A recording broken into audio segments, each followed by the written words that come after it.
starting to trickle in. So I guess without further ado, welcome everyone to Policy Nerd Nights. First Policy Nerd Nights of the new year. Today's episode, if you will, is going to be about housing. We've got these wonderful speakers you're about to meet in a moment. Each of them has a really unique story and is super passionate with housing. So, I mean, Sarah, I don't know, anything else I got to say about Policy Nerd Nights, or should we just crack right into it? Yeah, well, we, like Sean said, this is our first Nerd Night of the year, and we have, a social media presence and a website, and we'll plug those at the end of this podcast or at the end of this panel.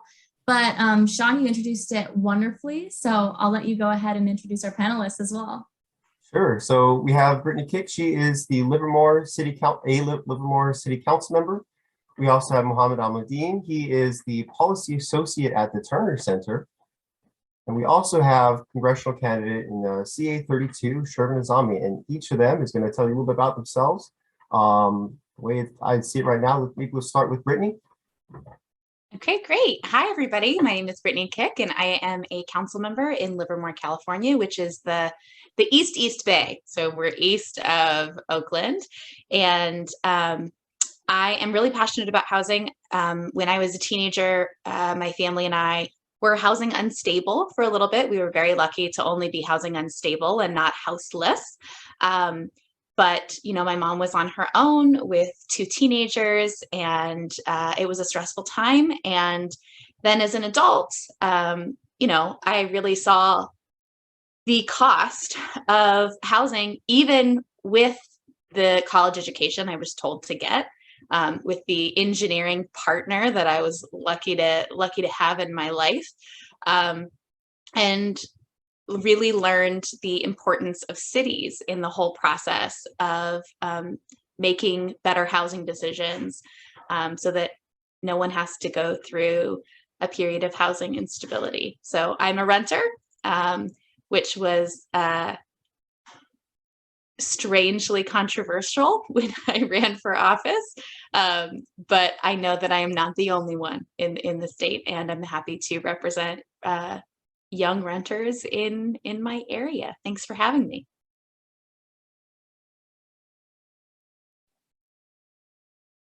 Right. Hello, everyone. My name is Alameldin, and I am very happy to be here with, especially, it's nice to find an elected that is a renter. So a little bit about my story of how I got into the housing space. Also, single mom, two teenagers, me and my brother. We were housing unstable, and then it got stable. And then when I attended actually my alma mater, which is Berkeley, I was unhoused for a couple of months, and then it took a lot to get back, get my get everything right. And now here I am at the Terner Center for Housing Innovation. I'm the policy associate for the Terner Center. During this talk today, I'll be discussing the latest research from the Terner Center. And also, I will also be highlighting a few things from our Terner labs. It's great to have the research and the data and the policy that we're supporting. At the same time, it's really important to have just like the innovative implementation on solving the housing crisis in California. Prior to the Terner Center, I also worked at California IMBY and the Green Lining Institute. So I have a variety of perspectives to give to this panel, and I'm excited to be here. I'll pass it to Shervin. Thank you so much, and good evening, everyone. Very excited to be here with you. My name is Shervin Aazami, and I'm a father, immigrant, and public health activist running for U.S. Congress in California's 32nd, which is in the city of Los Angeles, primarily the San Fernando Valley, but also now coastal communities like Malibu, Topanga, Pacific Palisades, and other areas of the west side of LA. I'm the son of two Iranian immigrants who fled religious persecution in Iran during the time of the revolution.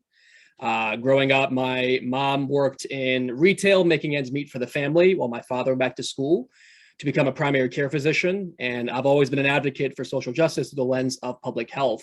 And before running for office, was legislative director for a national indigenous healthcare nonprofit, fighting to make sure the federal government honors its treaty obligations to tribal nations. I'm also a housing justice advocate, proud to be the only candidate in our race to sign the Homes Guarantee Pledge and refuse all donations from real estate developers. And I really got interested in housing policy during the time of the 2008 economic recession, when it was right before that my parents bought their first home, and then we went through a series of economic setbacks where my mom was on workers' comp, my dad was not being paid at work, and we were receiving foreclosure notice after foreclosure notice. And as a teenager, I was writing letters to Wells Fargo urging them to not foreclose our home. And we were one of the lucky ones. And I remember back then thinking how asinine it was that the word luck was associated with something as basic a need as housing.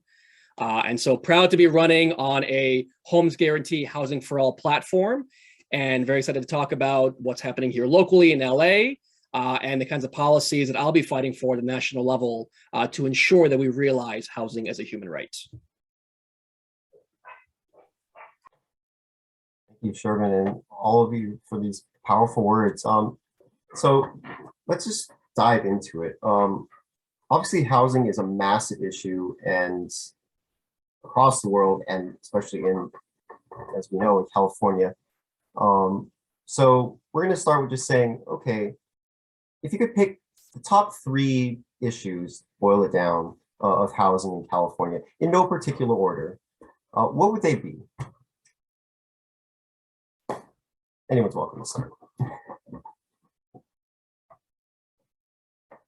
I'll start. I only have one that I'm going to say right now, and then maybe my co-folks here, I don't know what we are, panelists, co-panelists here can add some more. From my perspective in a city, the thing that I think that we need to pay attention to the most is actually how much power cities have over housing development, and how often suburban cities that are mostly led by wealthy white people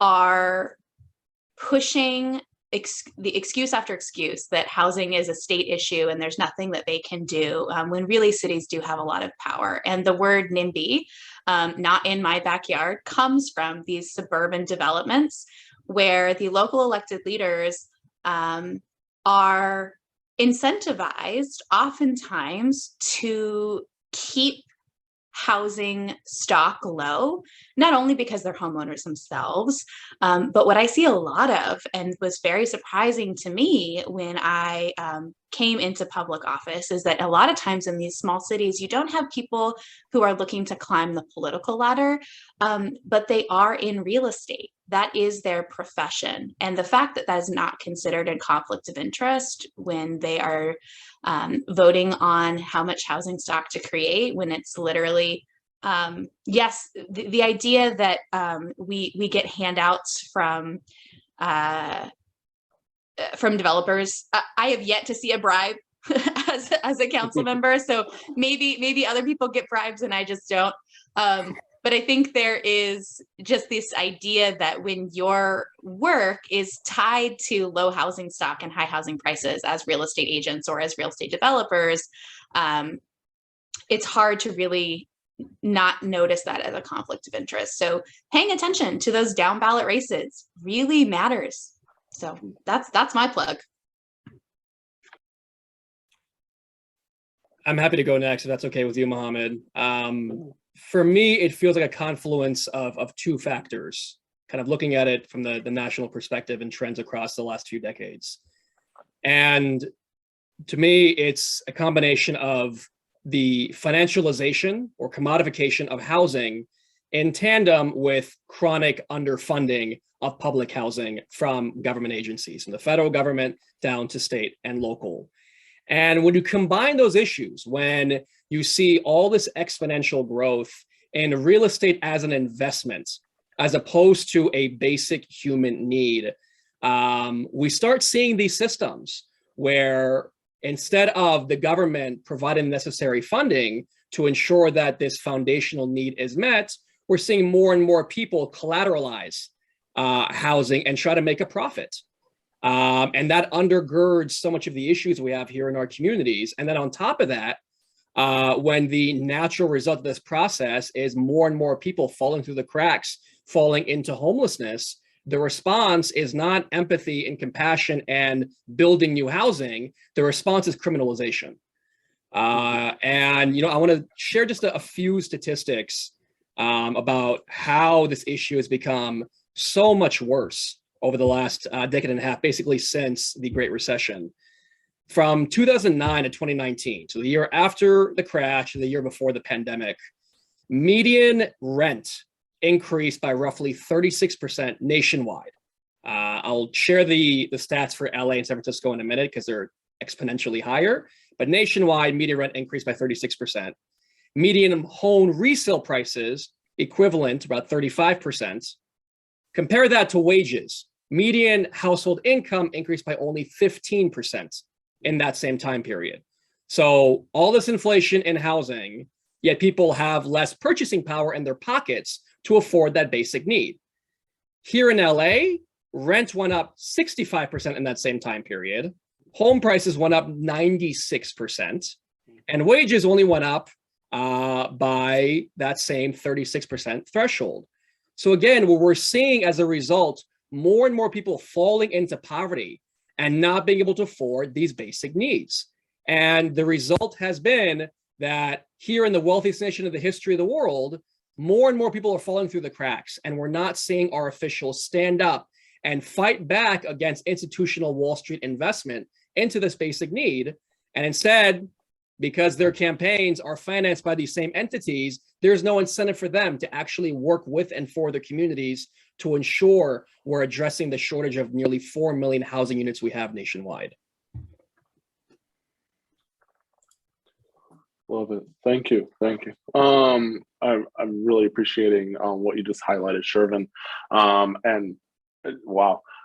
So let me start with what I think are like the three most important things when it comes to the housing crisis right now. Right now is access, right? Like people's access to housing.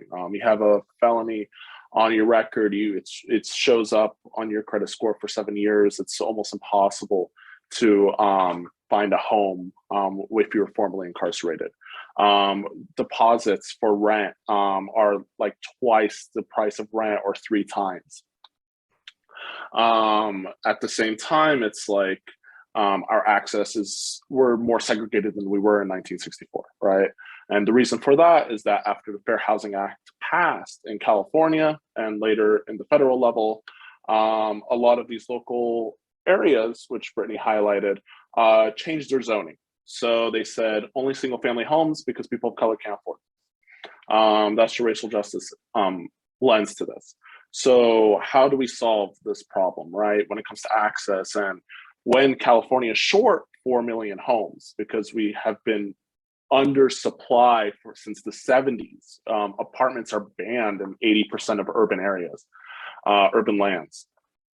We need to really focus on infill development, not building out to wildfire zones, not building out so you have a 2-hour commute wherever you go, but building right there in walkable communities in cities so you could take a bike. I think if you bike within 3 miles of where you live, like any 3-mile trip, you trade it with a bike ride, you save like 50% of your emissions in the top 25 metropolitan areas in California. I mean, in the nation, which shows that the climate and housing crisis are interrelated.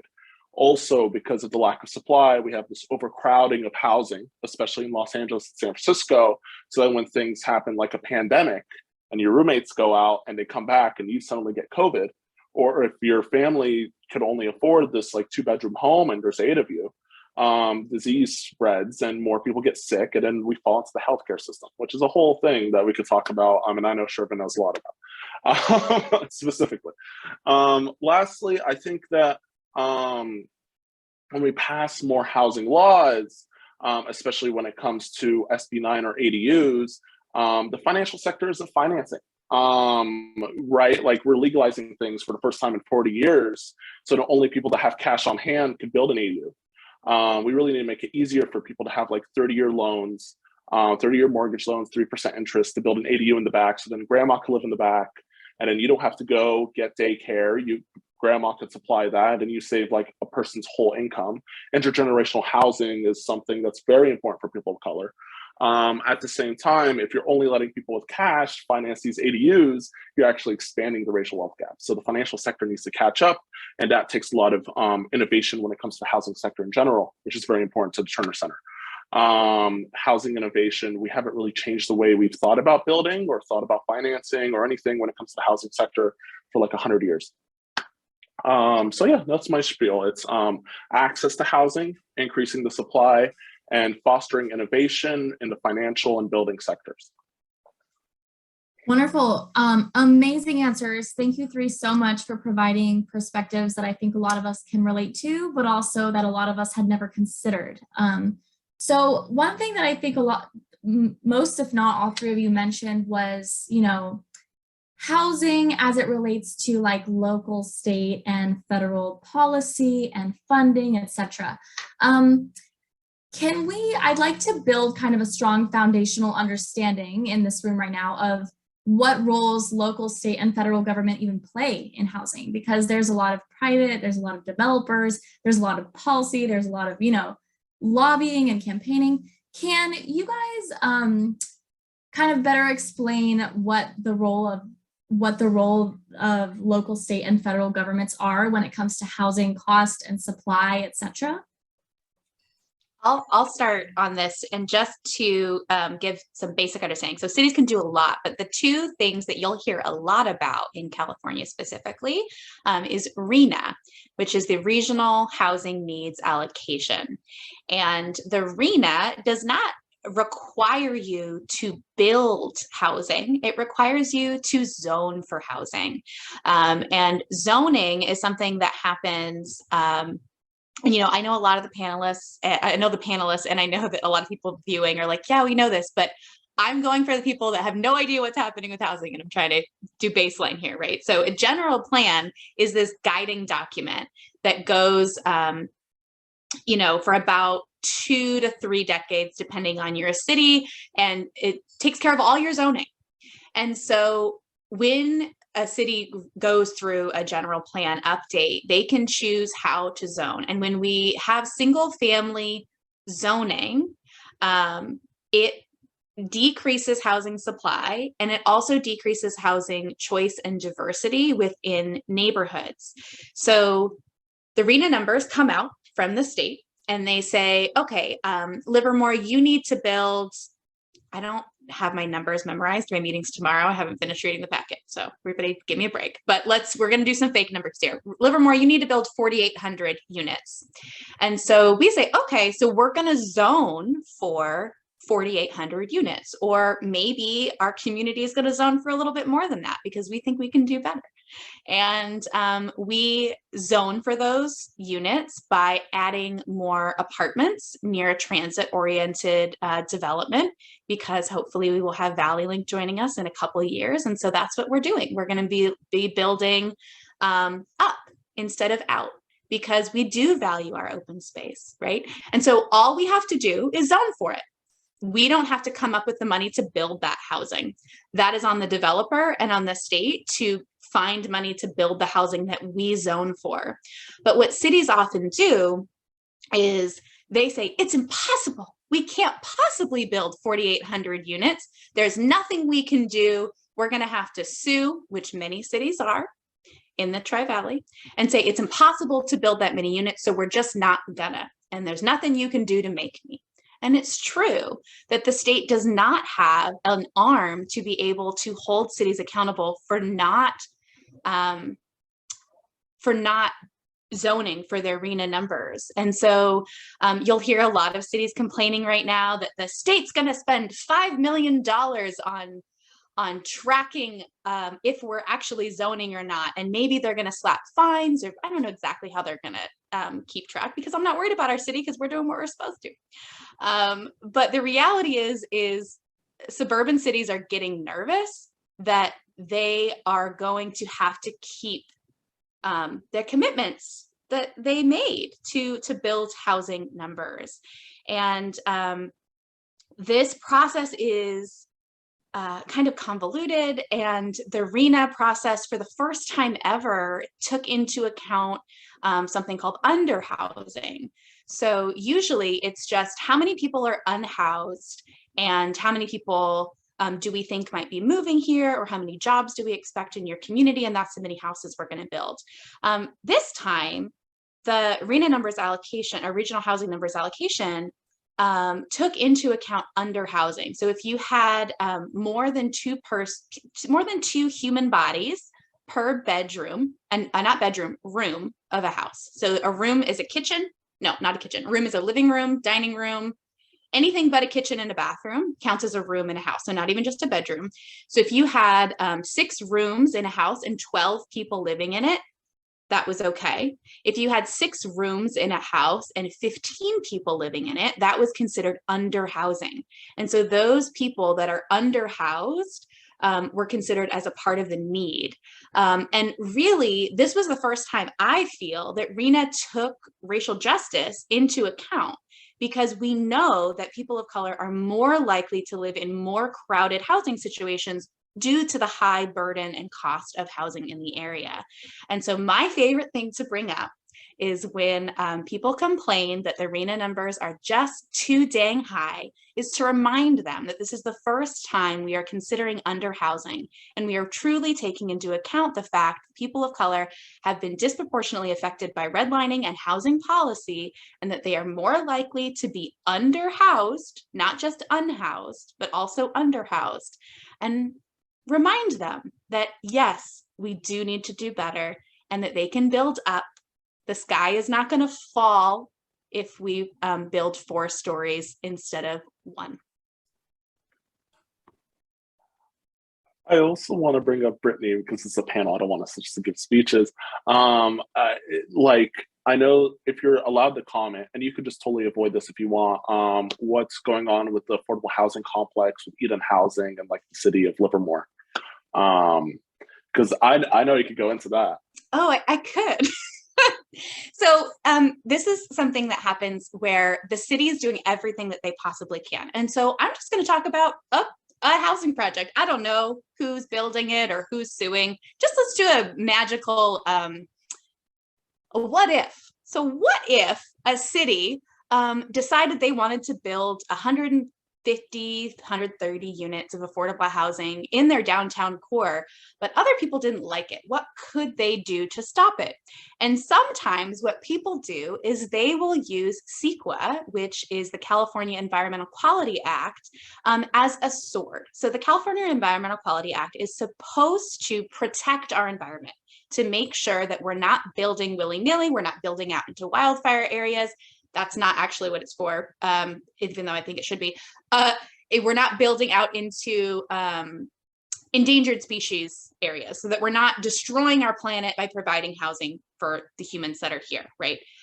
The reality is, a lot of times, rather than being a protection for the environment, it becomes a sword against developers who are trying to do the right thing and build affordable transit-oriented housing. And they will argue that it's bad for the environment. So even though there's nothing on the land except for a dirt parking lot, that it's unsafe to build housing there because whatever reason they come up with. And so what will happen is not that the cities are intimidated by people who literally own the media and then push these silly lawsuits. What will happen is they will sue, and that will prevent those developers from getting housing money from the state. So if a developer was planning to build something and they were in the middle of a CEQA lawsuit, they could not take state money to build that housing, which would mean it wouldn't pencil anymore, and they just couldn't build. And so basically what a lot of these groups are hoping when they use CEQA as a sword is that they push out funding so far that they give up and they say, all right, we'll go build somewhere else then, which is really the not in my backyard argument, right? It's not that we're against affordable housing. We just don't want it on this dirt parking lot because whatever. So I don't know exactly what's going on with Eden. I'm not sure I'm allowed to comment on that, but if there was some sort of thing happening, that might be how it would go. Definitely. Okay, I had to touch that possible scenario because it happens so often in California. You get the RENA numbers, you zone it, and then let's say you want to build affordable housing. We have a Terner paper that says that the average affordable housing build takes like 6 capital sources, 6 to 8. So you have to stack them on top of each other. Each capital source takes an extended period of time. And so imagine trying to get 6 funding sources to fund one affordable housing complex, and then someone does a lawsuit and prevents it, and they could prevent it as much as they want anonymously and as many times as they want. And this is a big problem, is that like you could pass things at the state and local level, you could get the RENA numbers right, but then you have to actually build the buildings. And then there's this framework of basically stopping people from building like desperately needed affordable housing because they're worried about their property values. And then there's other cases where like so the Terner Center, we're here to provide, we're civil servants, we're employed by UC Berkeley. We're here to provide data for solving the housing crisis. No one reads, not enough people read our research. A lot of politicians think something's a great idea, and then they try to pass it, and it's like, whoa, wait, read. We spent a year researching this with like the top people in the field. Like we have like, here's our breakdown on certain things. We had this paper on SB9, which was this bill that basically changed some lots in California to not be single family homes, so duplexes, and people thought that everything was going to be built everywhere. And we published a study that said, around 1% of the housing supply will be able to build more, but because of how much it costs to build, the wait time and everything, maybe 700,000 units, it's marketably feasible to build like a duplex, or to do a split lot. And then, market feasibility doesn't mean housing. So let's say even half of that, we build maybe 300,000 split lots, and that would take 10 to 20 years. So it wasn't like the end of the world. We were just opening up the housing situation. There's a lot of research like this. Like people think we could convert all of our commercial lands and suddenly solve the housing crisis, commercial to residential. We published 2 papers on adaptive reuse. Believe it or not, most of the commercial spaces that were built didn't have people living there in mind. So they don't follow any of the building codes if you want people to live there. On top of that, if you look at data of where commercial can be converted to residential, most localities don't do it because like most developers in these localities don't do it because basically it's like, it doesn't pencil out. It's better just to tear down the thing and then rebuild. So we have 2 papers on that. If you want to be a policy nerd and learn about housing, go on the Terner Center's website. Your tax dollars help pay for this, and you could read so much about this. There's 18,000 people in the Bay Area that pay 80% of their income to housing. They have $300 left. How are we going to help them and prevent them from becoming unhoused? Because it's really hard from personal experience for someone to be unhoused to be rehoused again. How do we increase wages in a way that prevents people from being displaced? It's not just housing supply. We also have to look at the stagnation of wages. We have to look at multiple things within our society to help solve this housing crisis. And I see challenge accepted. Thank you for accepting that challenge. You can always reach out to me. And yeah, I'll pass it to Shervin or Brittni or whoever wants to talk more. I know I took up a lot of mic time. No, it's an incredible conversation. I mean, the short answer to the role the federal government has in housing is substantial, enormous. I mean, we all know, as we've talked about, the federal government is almost single-handedly responsible for institutionalizing the racial wealth gap for decades and decades through redlining policies. And as Mohammed alluded to, even though we had the Fair Housing Act passed 50 years ago, the gap between Black and white homeownership is higher now than it was during the time of Martin Luther King.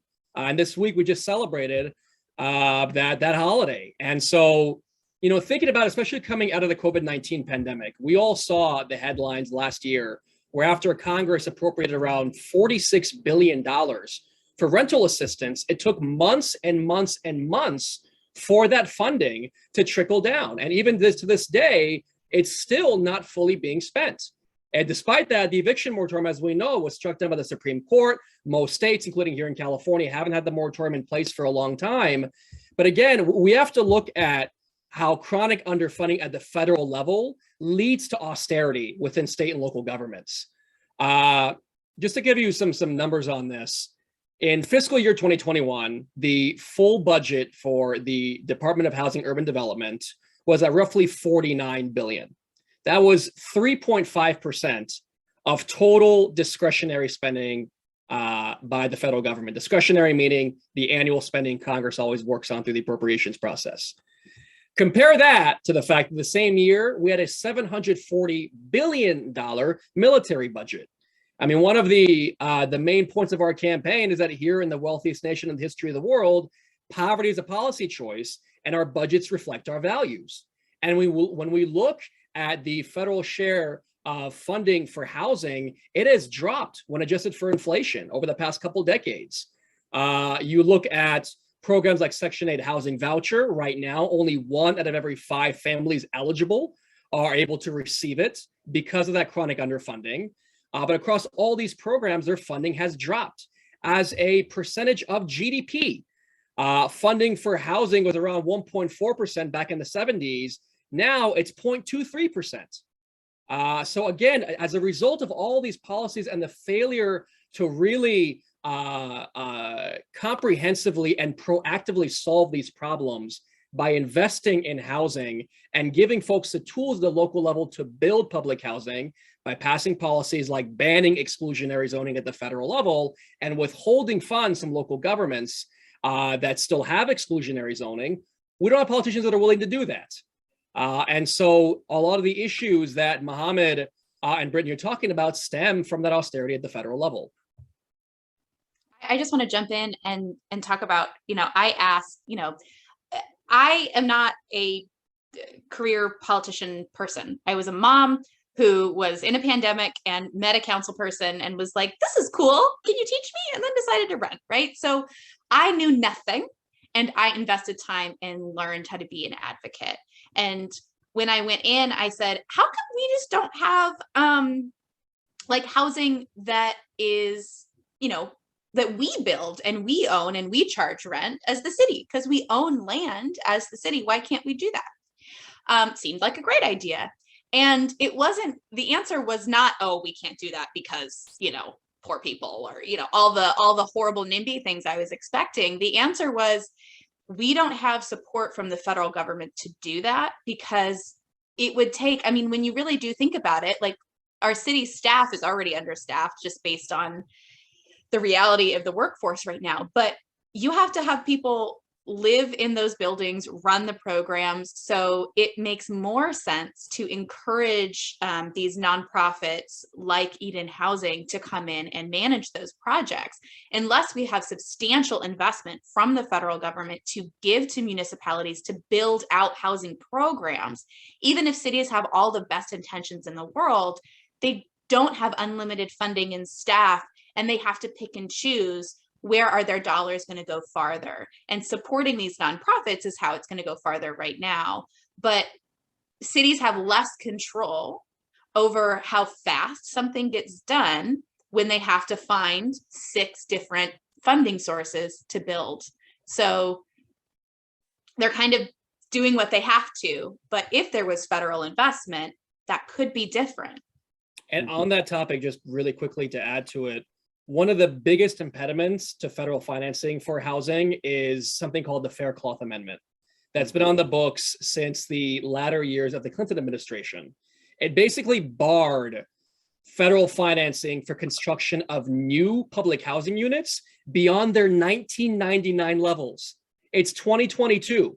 So for over 2 decades, we've seen no real investment in building new public housing from the federal government. And on top of that, they have cut funding for capital improvements for existing public housing. And so the existing stock is experiencing huge maintenance issues. It's has lead, toxic chemicals, is run down. And instead of financing new construction, we're not even putting up the money to fix the existing public housing projects.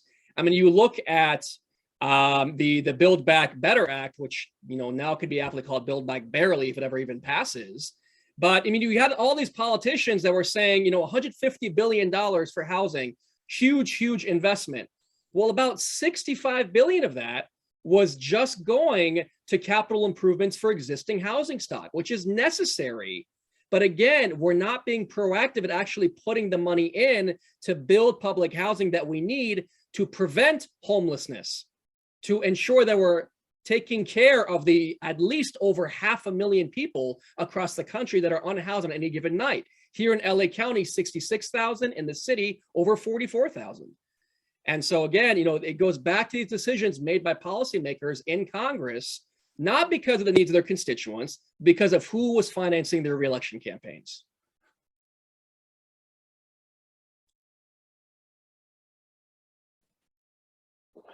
And I really want to expand on a lot of these points, especially Shervin's right. I mean, the population's only grown since 1990, and America's only gone poorer, well, the average American, since 1990. And yet we still have the same housing supply, except none of it's been updated. And no new housing has been built. And then when you go to housing choice vouchers, otherwise known as Section 8, I think Los Angeles is an 11-year waiting list. You're waiting for just housing, for a possibility of housing. And then I know, because of my previous experience in different areas, especially when it comes to the racial justice space, there's people that get approved for a Section 8 voucher, and then just waiting for someone to do a property inspection takes a week. And then sometimes the landlord is just going to lock out the building and not show up, even though that's illegal, but there's no enforcement of that. There's actually no legal enforcement or enough legal enforcement. I can't say absolutes, enough legal enforcement or tenant protections when it comes to the state, federal, or local level in most places. I also wanted to expand that with Build Back Better, there was a lot of money going to housing choice vouchers. There's also place-based vouchers, which is the development of more through like LIHTC and such, low-income housing tax credit. Basically, Project Room Key, Project Home Key gets a lot of its funding from the federal level. It put $1 billion to that. That might not get passed. California is very dependent on that funding to keep this program going, so people don't have to sleep on the streets during a pandemic. And yeah, there's a lot of problems, as you can see, at the state level. So imagine if you get more funding in the federal level. At the state level, we passed this constitutional amendment. It was a proposition. It's called Article 34. And it bars localities from building, owning, or I think renting affordable housing, unless voters approve it at a 66% vote, which is as much as Newsom's won the election, but you get 1% of people to be like, I don't want affordable housing near my house. It suddenly doesn't pass, which is a huge barrier when it comes to affordable housing developers, because they can't get a lot of sources from the city, more than 50%. So they can't get more than 50%. So they have to keep capital stacking. The legislature passes something every 2 years trying to repeal it as a proposition, because propositions could either be through signatures or through an act of the legislature. We do not have a millionaire or a billionaire to run the proposition on the ballot for not even Article 34 repeal, but to bring down that voter threshold from 66% to 55%. So really we're at the whims of some billionaire who wants to fund a proposition for us to hopefully build affordable housing if voters want to build it at the state level for localities. It's a mess, and it's all rooted in racism and wanting to increase property values. And all of this started in the 60s and 70s because we just didn't want brown or black people to live next to us, as white homeowners would like to say. And their property values across the state has increased exponentially. the homeowner has no incentive because their property taxes are frozen through Prop 13, which that's a whole different discussion. Basically, so now the median home costs $800,000 in California. Who could afford that? Where's the next generation going to live? It's not just affordable housing, it's also market rate housing. We don't build any housing in California, and we're gentrifying the state. If you look at the numbers, it's mostly low to moderate income people leaving the state. It's not rich people. There's actually more rich people moving into the state. That's why we have this budget surplus. It's one of the many reasons why I have a budget surplus. We're gentrifying the whole state of California. Before we were sending them to the inland or to Central Valley, they can't afford that anymore. They're moving to other states. So this is a huge problem. So I just want to jump in really quick and say that our city recently just approved, it's not really approving, we accepted the opportunity to apply for a grant where we're partnering with other cities to get a grant to buy some homes and turn them into temporary housing shelters. So I wish it was permanent, but it's better than nothing. I looked at the numbers and I can do math, but it was a sad math moment for me to realize that we were asking for $5 million, but we were only going to buy 3 houses. That is a problem. That's how much housing costs in a suburban area out in Livermore, because you have to buy a house that's big enough to have multiple rooms that you can convert. So if you start by buying a 5-bedroom home, which is about 1.6 in this area, $1.6 million for a 5-bedroom home. And then you can convert the other rooms into, closed door rooms so people have some privacy. But the reality is that's what we're going to apply for. We can't just build our own house and make it cheaper. It would take too long. People need housing right now. And that was a really, really hard moment for me to swallow and be like, well, of course I'm going to approve applying for this grant, but why can it only be 3 homes? There has to be a better way. And I appreciate that some cities are like, we're doing what we can. We'll take what we can get.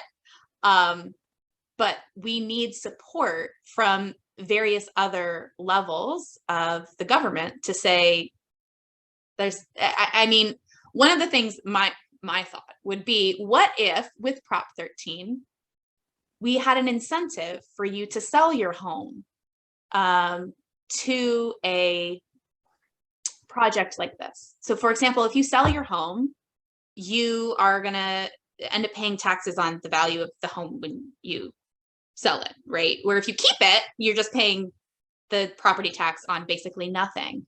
But if we incentivized people being able to sell their homes to projects like these, then we allow the rich white people to be the hero, which they love doing, but at least it could help solve a little bit of a problem, right? So if we said, if you choose to sell your home, which you bought for $20,000 in 1960 to this project at the rate, maybe at twice what you paid for it, or 3 times what you paid for it, but not 10 times what you paid for it, then we'll lower your tax burden on that sale, because it's going to a project like creating temporary shelter.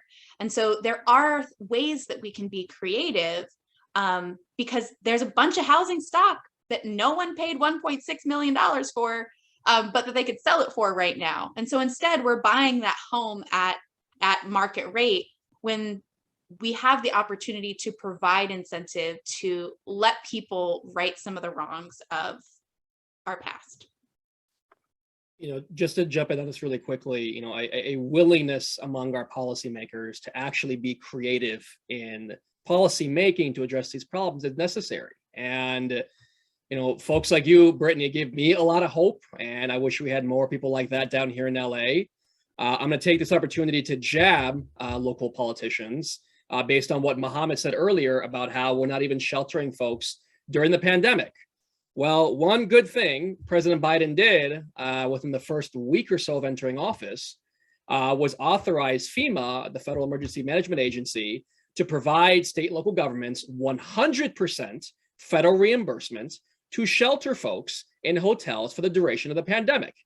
not a permanent solution, right? But just giving people a roof over their heads during a public health crisis that is disproportionately impacting communities of color and low-income communities, especially our unhoused neighbors. I mean, just last year alone in the city of LA, we had at least 1,500 unhoused folks die, at least. The city of LA never asked for that money. Mayor Garcetti and City Council President Neri Martinez never actually requested those FEMA funds, free federal monies, just to make sure folks do not die during a pandemic. And not a single federal representative here in LA said a word about it. And that speaks to that gap between federal policy makers and state and local, and not actually working together to address these issues. So just wanted to throw that out there as additional context around how, we're not only are we not solving the problem, we're actively worsening the problem through the policies that our current politicians are pushing forward.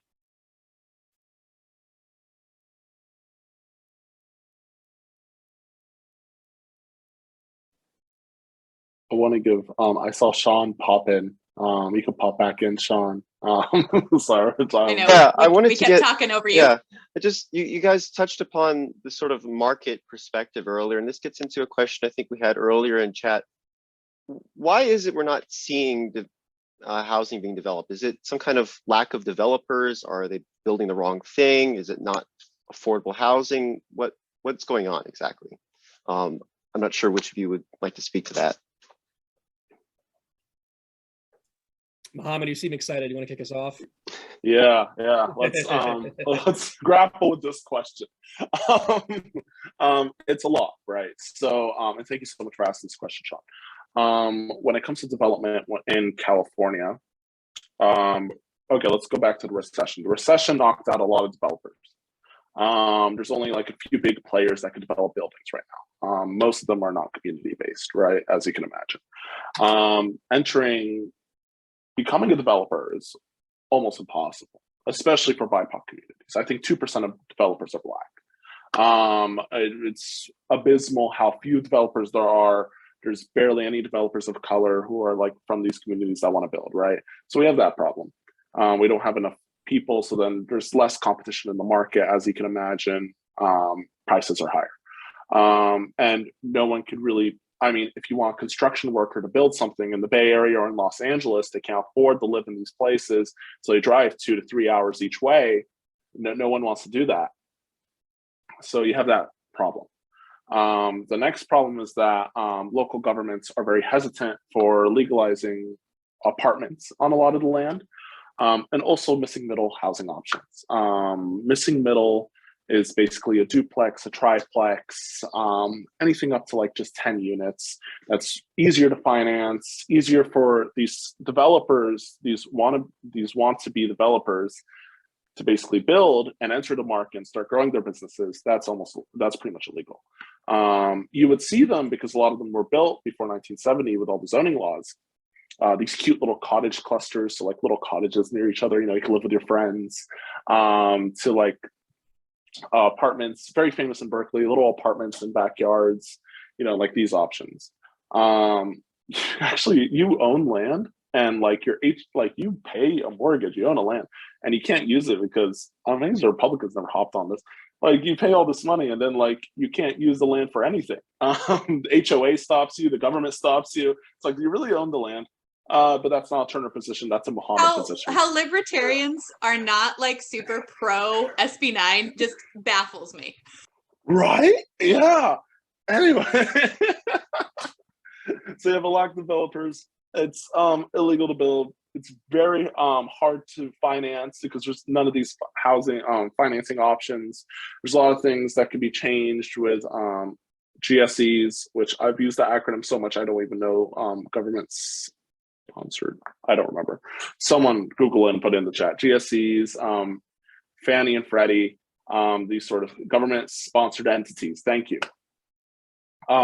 Just when it comes to just banks like lending out for like these different kinds of housing types, it's really hard. And then lastly, at the local level, we have these wild requirements to build anything. You have to have your enterprises. Yeah, thank you. You have to have a a parking space for everything that's built, even if it's in a very walkable and transit-rich community. There's a setback. Your house has to be back a certain amount. You have to have a backyard. You have to have this much in the side. There's just these, and some of these requirements, I mean, when cities try to skirt around SB 9, the duplex law, you have like Los Altos that's like, hey, if you want to split your lot, and it has to be affordable housing, and if it's affordable, it has to be behind a shrub. So they set the size of a shrub that has to be there so people don't see it on the street. Los Altos is one of the richest places in California.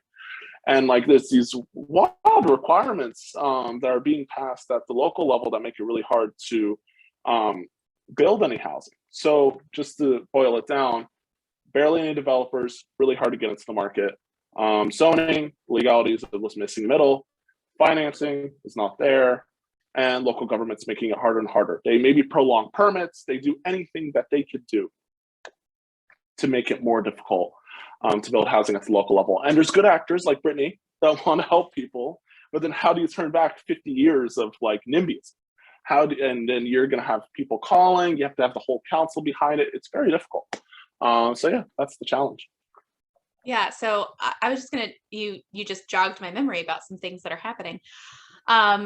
So being a good actor is really difficult because, especially in these suburban areas, this is just something that I always try and let people know. There are two different kinds of city governments. So there's a council manager government, and then there is a strong mayor government. And so in strong mayor governments like Oakland, the mayor is the one making all of the decisions. In a council manager government, we are like the board of directors, and the city manager is the executive director that is enacting the policies that we create. And oftentimes in these council manager governments, we have people that are less interested in like moving up the political ladder and more interested in controlling their own communities. But the reality is it's very difficult to be in office in these local positions if it's a council manager relationship, because oftentimes we aren't paid. And so like right now, I make $980 something a month to be a council person in a council manager government because a mayor previous decided that we don't need raises and we don't need healthcare because we all have pensions. So let's save the city money by making it illegal to pay us more than like $1,000 a month because we don't need it. And so that keeps people of color, keeps renters, keeps people that aren't wealthy and retired out of office. And this is super common in these suburban neighborhoods. So you don't see a lot of young people like me in these positions because it's not sustainable. And I know that it's not sustainable for me forever, but it's my turn right now. And that I think local government is a team sport, and that hopefully I'll have a teammate that I can queue up to run again another time, because we each need to take our turn. But the reality is that we don't see a lot of diversity in representation is not just because young people don't care or young people don't get it. And you see a lot of diversity in other cities. So like a Berkeley City Council member that has the same job as I do makes $65,000 a year, and I make 12, right? So I have to have another job and a partner to care for things, all other things. So that's just a little thing, FYI, people. That's happening in your communities. And if I wanted to change it, I'd have to get 65% of the vote. So that's never going to happen in this community. So whatever, that's fine. But what I was going to say is that we have, good actors in Livermore, but there are still things where we approved apartments downtown that were affordable, and then we approved market rate housing right next to where that affordable housing is going to be. But the construction stopped, not because we did anything or not because there was a lawsuit, but because the construction company went bankrupt because the cost of construction is so high. And that isn't something that we have any control over as a policymaker. And it's also interesting because what will happen is in these arguments about who should build and why and when, oftentimes you know that like meme of Spider-Man pointing at each other, and it's like we're blaming and pointing at who else's fault it is. And a lot of times union construction workers get blamed. So like, oh, they want these high costs to build housing, and so it's their fault that housing is so expensive. Or the developer just wants too many profits, so it's their fault that the cost of housing is so high. But the reality is that all of these things play in together. And so, you know, I don't want a construction worker to be, you know, working under the table in unsafe conditions without unionized labor.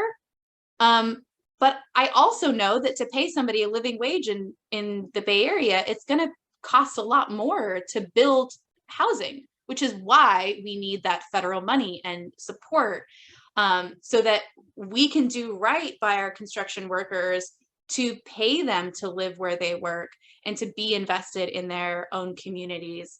And then if something happens, like a construction company goes bankrupt, there are other processes that kept us from keeping building. There was a lawsuit they had to go through to get a new construction company, and then there were all these barriers to just keep moving. And I know those apartments are going to be ridiculously overpriced, but at least people that can afford it are going to come spend their tax dollars in that walkable downtown. So I do think that we do need all sorts of options. Another thing that you reminded me of was those little cottages and duplexes. If you're like in downtown Livermore, you will see so many of those, but they were all built pre 1970. And so when communities say like, oh, we don't want that, they already have them. They're just in their older parts of town. And so we know what it looks like, the fear of like, what's going to happen if all of a sudden we start, allowing development. We know what it looks like. Go to your part of town that was built pre 1970. That's what it's going to look like. So it's this fake fear of a monster that isn't a monster. We already have it. And I mean, as we've always talked about, and as Brittni just mentioned, that austerity at the federal level, but kind of building off of that too, as I mentioned earlier, the financialization of the housing industry also undergirds a lot of the issues that we're facing. I mean, let's think back to what actually caused the Great Recession. It was real estate. It was Wall Street investors that were taking these subprime mortgages, bundling them together that had high rates of default and selling them off, creating this gigantic bubble that led to the greatest crash since the Depression. And since then, the response has been that we give Wall Street even further, opening the floodgates to have these institutional investors swoop in, buy single family homes, buy rental units for pennies on the dollar, flip them, and exponentially increase prices. I mean, here in Los Angeles, over 2/3 of multifamily housing are owned by institutional investors. These are not your mom and pop folks. That's a mythical thing that no longer really exists. These are corporate landlords and Wall Street firms like BlackRock and Blackstone. And, some folks want to say, well, it's still only, about 2% of the entire housing industry nationwide that's owned by Wall Street firms. The fact is, it's been growing exponentially over the past decade. Just last year, in the third quarter, 20% of all homes that were bought by Wall Street investors.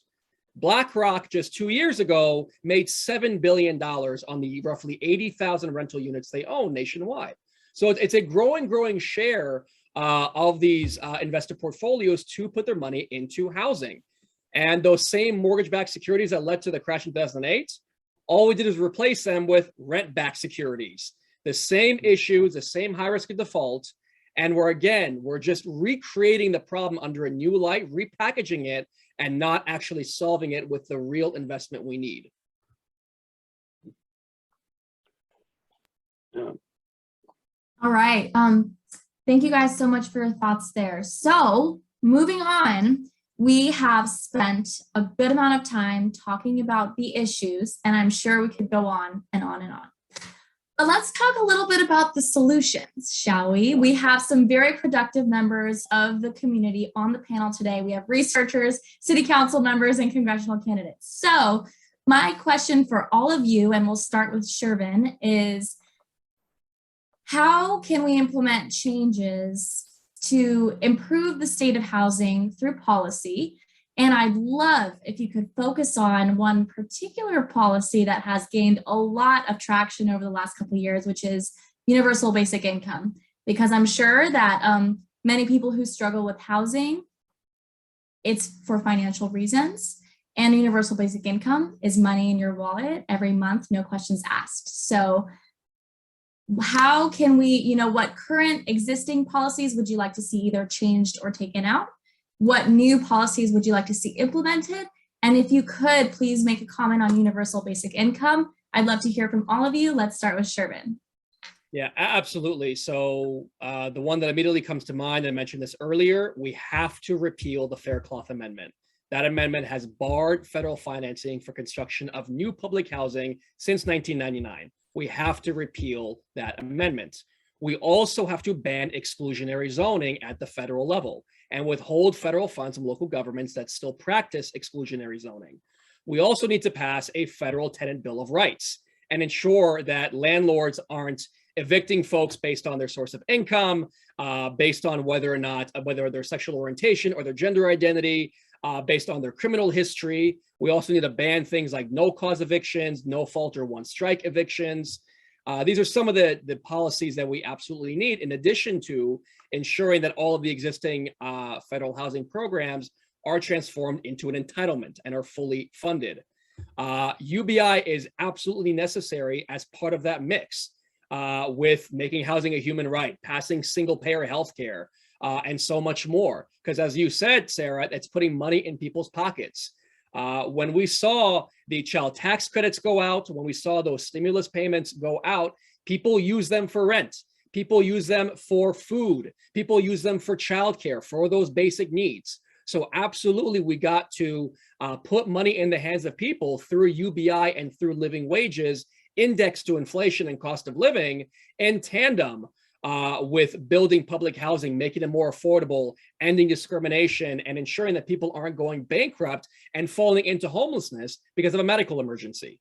So again, I really reject the idea that we have a silver bullet solution. And I'm also, someone who grew up in public health. I see the intersectionality of our issues. People's lives don't operate in silos, neither should our policies.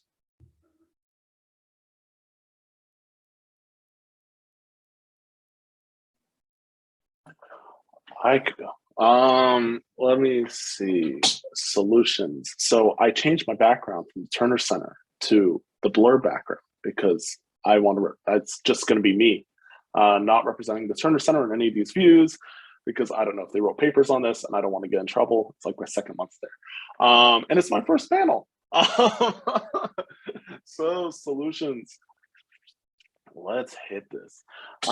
First, we need, there's always a bill that's being proposed every year for a rental registry by Assemblymember Wicks. As a constituent of her district, I'm a huge fan. We really need to track where are the rentals, how much they're charging, who are the landlords. We don't have that basic data. That is absolutely necessary if we need to ensure and enforce certain laws, especially there's this bill, AB 1482, which passed 2 years ago and made it just cause evictions in California, and it limits to how much someone could raise rent.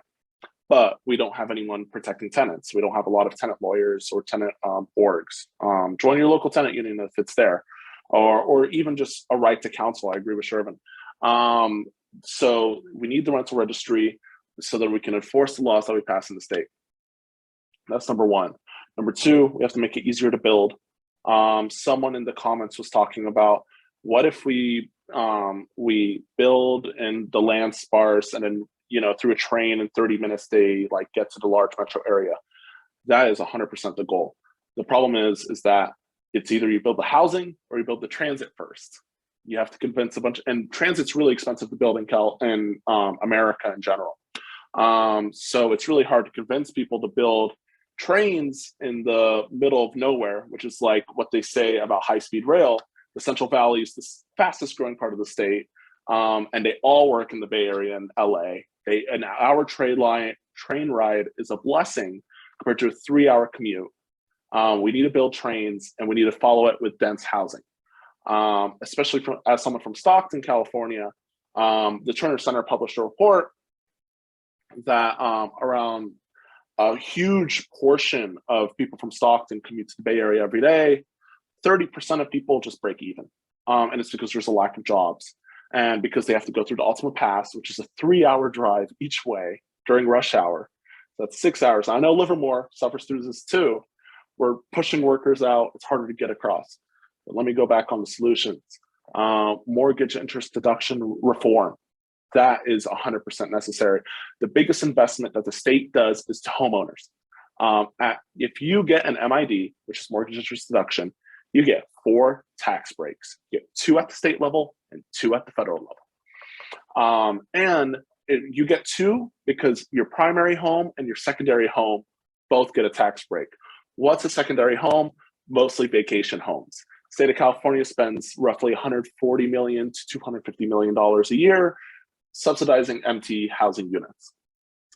What we can do is at least lift the subsidy and move that money to homeownership opportunities funded through the state, or to increase supply.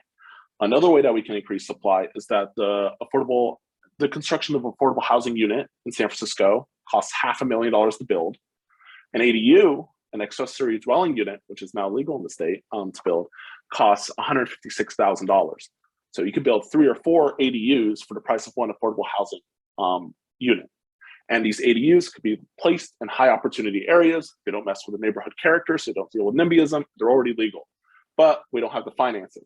So next month, the banking and housing committees are having a joint session on ADU financing. You as a citizen can view it. I think it's February 7th. Totally recommend just getting involved in that level. So we build more ADUs, we could start solving this housing crisis. And really, we need to uplift BIPOC developers and developers in general. This is a great way to build wealth and to build the necessary housing that we need to. We also need to empower and lift up more affordable housing developers, and we need to legalize affordable housing. Every year, California has like 100 bills trying to tackle the housing crisis. Pay attention, and when people show you these bills, please call your representative and tell them to support or oppose. They actually really listen to this sometimes, especially since I used to do stuff at the state level. They really listen. Your calls actually really do matter. And yeah, that's how much I'll talk to that problem. And I also, if we ever have a chance after Brittni speaks, I want to address some of the questions too, because we have like 22 minutes.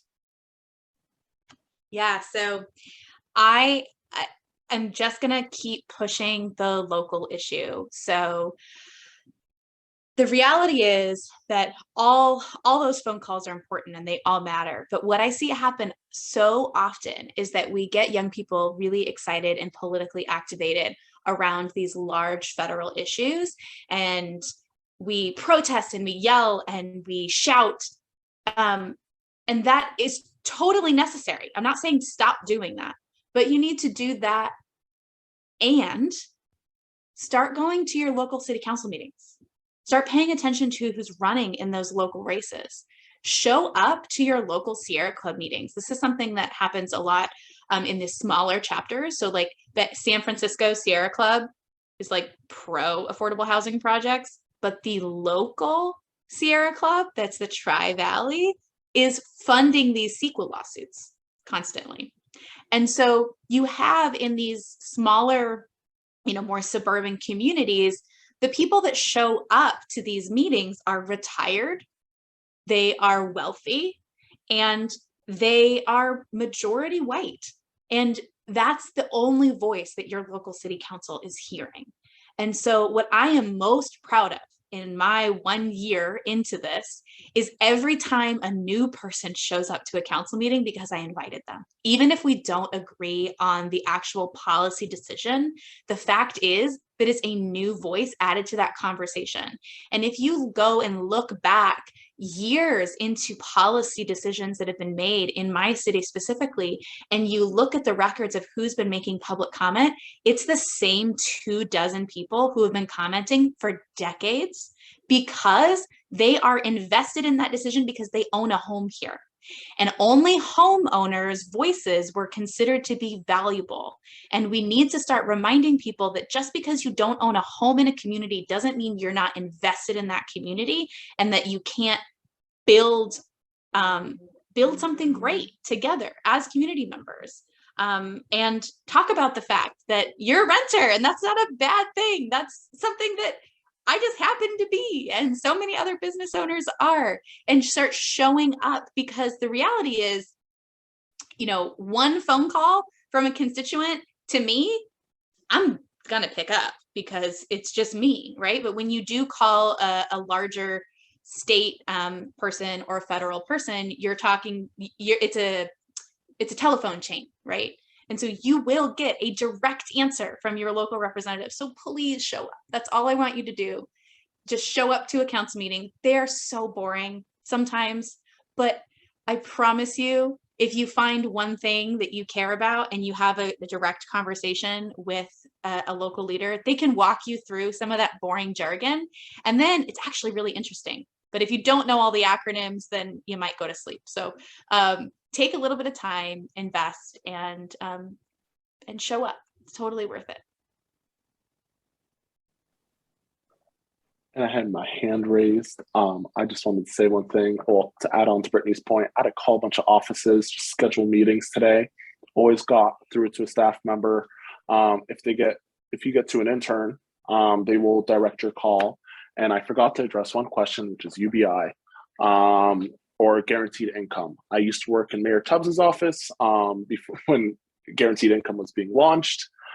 Very familiar with the program. That's why I turned off the Terner background so I could talk about it, because there's no formal position from the Terner Center on UBI because we're a housing org. But yeah, guaranteed income is absolutely necessary to help solve the housing crisis. We have to increase wages while we increase the housing supply, because the housing supply is going to take 20 years.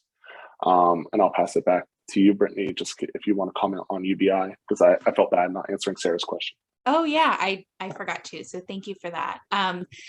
So UBI is something that I think a lot of people talk about as only lifting people out of poverty, which obviously that's great. Like, why is that not good enough? But if you want to help people who are a little bit NIMBY and a little bit like, they should pull themselves up by their bootstraps. Something that I've been hearing a lot about from people is how it not only helps lift people out of poverty, it helps move people up a bracket, right? So right now we have just an increasing wealth gap, and you have folks who did everything right, like we were told to. We went to college, we took on a massive amount of debt to get a job that pays minimum wage. And now we're doing okay. I'm fine. I have 2 children, and I found an under market rental, and I just got lucky. But it would be nice if, I don't know, we had a savings account, and that would be cool. I'm not asking for wealth, but what the reality is, what UBI, which we all kind of experienced during the pandemic with those payments, if you were still employed, I was lucky to still be employed. My partner was still employed. All those extra relief payments ended up just kind of turning into UBI for us for a little bit, and those child payments. And we were able to have a savings account for the first time. And my car broke down twice in the pandemic. And for the first time ever, I was able to just pay for those car repairs and not take on more debt. And so UBI isn't just about like, let's make sure people can just pay their rent and buy food, but let's allow people to not take on more debt, to allow them to put a little bit of money aside to start a business. Let's allow them to put a little money aside so when they want to do some shopping, you know what? Yeah, I can spend a little extra and buy at my local corner, my local shop downtown, rather than buying on Amazon. Because a lot of times people are making decisions on what they buy, not because they actually want to support Jeff Bezos, but because it's the cheapest thing for them to do. And so it is all that money that we give, if it's not just getting people to the bare minimum, will go directly back into our local economies. And it's better for everybody. It's not, and this is a horrible thing to say, but I think so often what happens is it's like the poor versus everybody else. And if we talk about these issues as benefiting every level of the economy, then maybe we can stop that divisiveness of it's only the poor people need it and they're taking from us. It's everybody needs this. And here's how it will benefit all levels of the economy and how it will make us all better as a society together, not just righting the wrongs that are wrong, but increasing everybody's quality of life.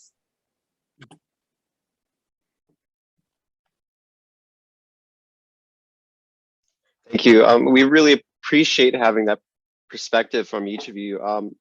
With our remaining time, we definitely want to cover as much of the audience chat questions as we can. Before that, I just want to, every policy nerd night, we always like to give our attendees a call to action.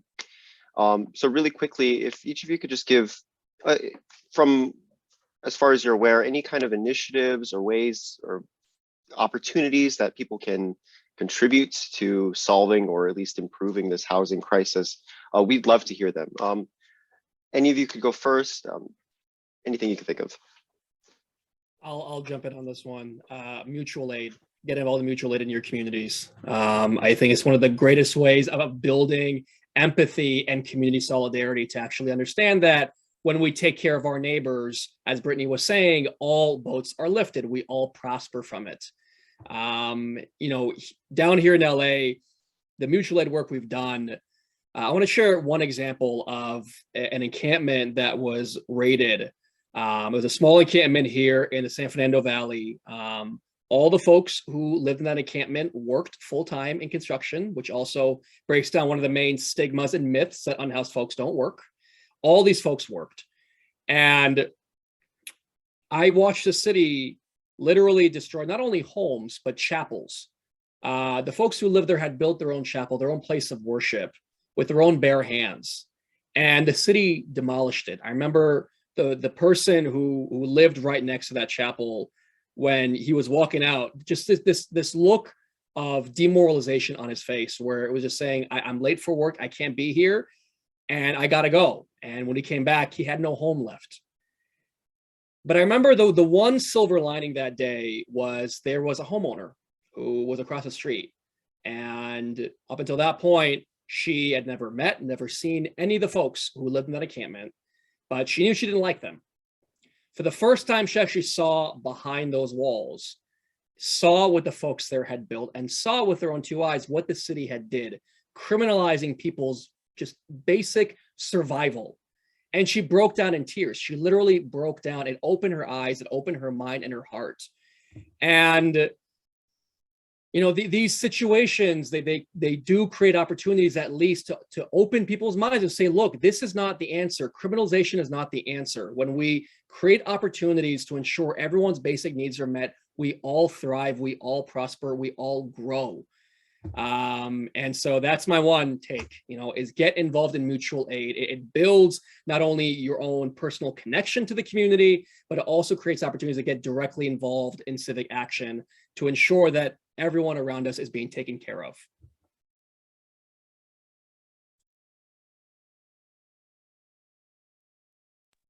So I will jump in and say to each of you, look at your cities and go find the latest affordable housing project that has been approved. And if there isn't one, then call and ask why that is. You'll find that there probably are many cities that have affordable projects that are approved, but they are not yet built. And many of those throughout California are because of CEQA as a sword lawsuits. And talk about it. Ask those folks who are suing to stop development why. and keep having conversations.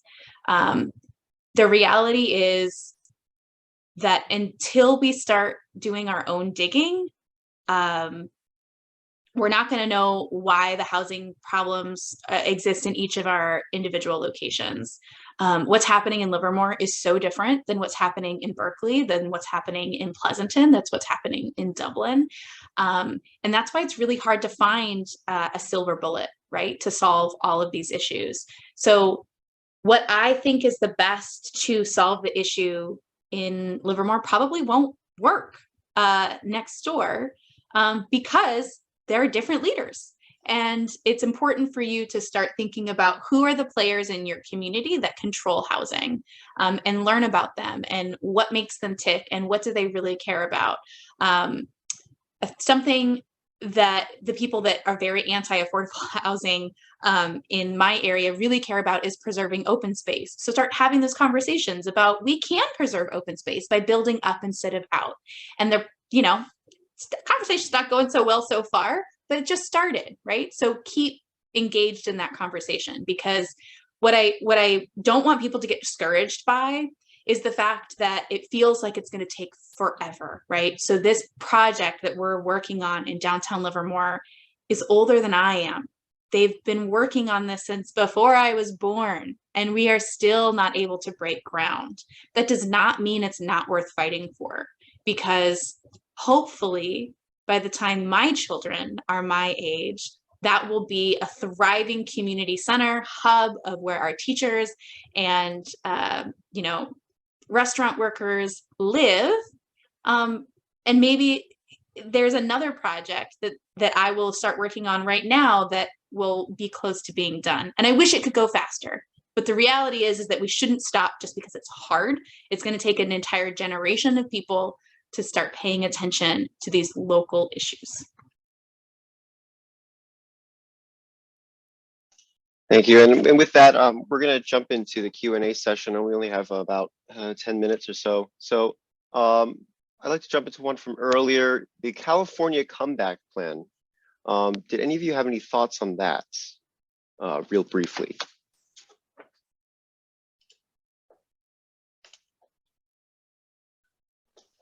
I'm looking it up because there's so many programs. Give me a minute. No worries. In the meantime, let's jump into another question and then we can circle back. So this is kind of an interesting and new perspective. So the question reads, I'd be interested in the panelists' opinions on digital redlining and how our legal institutions are trying to adapt existing laws to the existing digitalization of the mortgage industry, and why that might look different than the traditional redlining we're used to hearing about. So do any of you have any opinions or thoughts on digital redlining, the digitalization of the mortgage industry, et cetera? Shervin, I see you nodding your head. Yeah. Earlier today, I was reading an article about the iBuying that Zillow was engaging in all of last year, whereby they were selling these homes to institutional investors before they were even brought to the public market. And it was tens of billions of dollars worth of housing that single family homeowners were not able to, and if you were buying a home for the first time as a new couple, a new family, whatever it is, you are now competing with hedge funds. You are now competing with pension funds for that first home. So that's a huge, huge issue. And on top of that, you know, we talked about the racial wealth gap in housing and how it's become so much worse as a result of the recession. It also has to do with, I put this in the chat, with the metrics that the federal government requires mortgage lenders to use. They require that classic FICO, which hasn't been updated since the 90s. And a lot of that FICO score prioritizes traditional credit, which white folks have a lot easier access to than anybody else. And you're not receiving further credits if you're paying your rent on time, if you're paying utilities bills on time, if you're paying whatever it is on time, you're not getting those extra credits. But if you miss a single payment, you're screwed forever. So all these things disadvantage low-income folks, people of color, and speaks to kind of the digitization of this industry. Whereas all these metrics, all these little buttons on computers where people just have no access to, and they're determining who gets a home and who doesn't. I could jump in real quick. I know there's more questions. It's two things. Number one, Wall Street is banking on single family zoning because they know that property values are going to go up. So they bank on single family zoning for their investments, for their return. So now there's an investment by Wall Street to make sure that different types of housing are not getting built. Number two, when it comes to digitalization of mortgages, I just sent in the chat a 30-page report that I co-wrote specifically on this problem. There's this thing called the Community Reinvestments Act that was passed around the same time as civil rights legislation, where banks have to invest to low and moderate income communities. Fintechs or online bankers or non-bank lenders basically don't have to do CRA requirements. We don't have a lot of time, but let me just cut to the chase. Every 5 years, $100 billion, it's estimated, is not being invested to low to moderate income communities because of this loophole in the CRA. The CRA credits are mostly covered by banks by doing one or two things. Number one, I'm looking at the chat too much. Number one, by providing mortgages that the banks can't really they break even on to low to moderate income communities. Number two, by funding and constructing affordable housing. That's $100 billion nationwide every 5 years, not reaching us because of the digitalization of mortgages. You can read the whole report there. I also dropped a few links on the Terner Center and a mutual aid thing, just in case anyone wants to check it out. But I'll pass it back to the facilitators, or unless Brittni wants to comment. I do not have a specific comment about this, so I will move it back to Sarah. Thank you guys. That was really interesting, and I actually definitely learned a lot about digital mortgages. So I'm going to be reading those papers, Mohammed. Thank you. Sean, do you have any more audience questions you'd like to pull? I think we have time for one more. There's several here. Maybe we could talk about how do we balance the kind of regulation of housing, things like environmental standards with providing enough incentives to have enough supply. And I think this also, if we could loop in another question recently, I think this has to do with maybe a bit on zoning. If we have a housing crisis, why are we not just building as much housing as we possibly can? Why do we still approve, say, office projects? I'll jump in. Okay, so this has to do with your local general plan, and please get involved with your local general plans. So many of them are up for rewriting in California within this next 5 years. So if it is a project that I would approve in Livermore, and it's not just city councils that do this. Your local planning commissions are also super important. So join your planning commission. That's usually an appointed position. So get to know your mayor or your council and get appointed to the planning commission and learn all about all this nerdy zoning stuff. So in Livermore, single family homes need 2 parking spaces. In Pleasanton, single family homes need 3 parking spaces. Why? That makes no sense.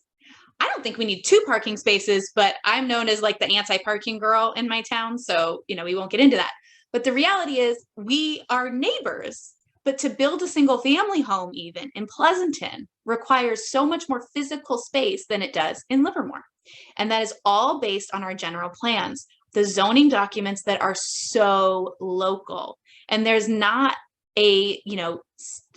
there's not a lot we can do about these parking requirements unless there is a state mandate. So, for example, the affordable housing in California we don't need to meet any parking minimums.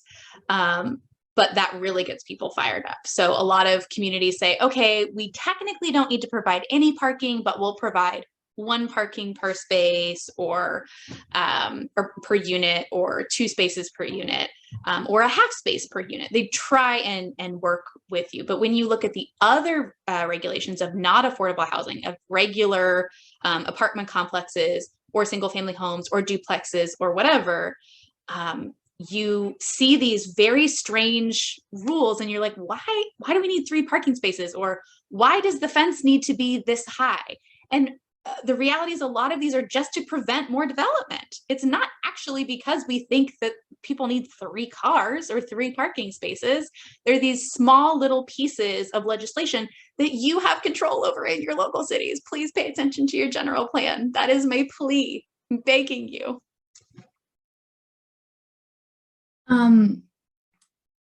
Perfect. Thank you guys so much. So I'm really sad to say that it's 7:31 and this panel has flown by.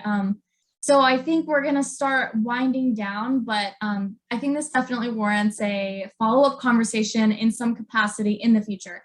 But I just want to say to our attendees, thank you so much for calling in, for contributing amazing, thought-provoking questions. Thank you so dearly to Brittni, Shervin, and Mohammed for volunteering your time and sharing your insight and your experience with us about housing, transit, the environment, every intersectional issue. And so just a quick disclaimer, we are Policy Nerd Nights. We are a small educational series associated with Level Up California. We're a nonpartisan, nonprofit organization. And in doing so, we love to host open conversations about political matters. No one here is speaking on behalf of their employer. No one's representing anyone here. We're all just speaking from our hearts. So thank you all so dearly, so deeply. We're going to send out all these links as well as a link to the panel at the end of this conversation. Sean, is there anything else that you'd like to chip in? It's been a pleasure having all of our panelists and attendees. Look forward to seeing you on next Policy Nerd Night. Yeah. Thank you guys so much. Shervin, Brittni, Mohammed, thank you so much and good luck with your endeavors.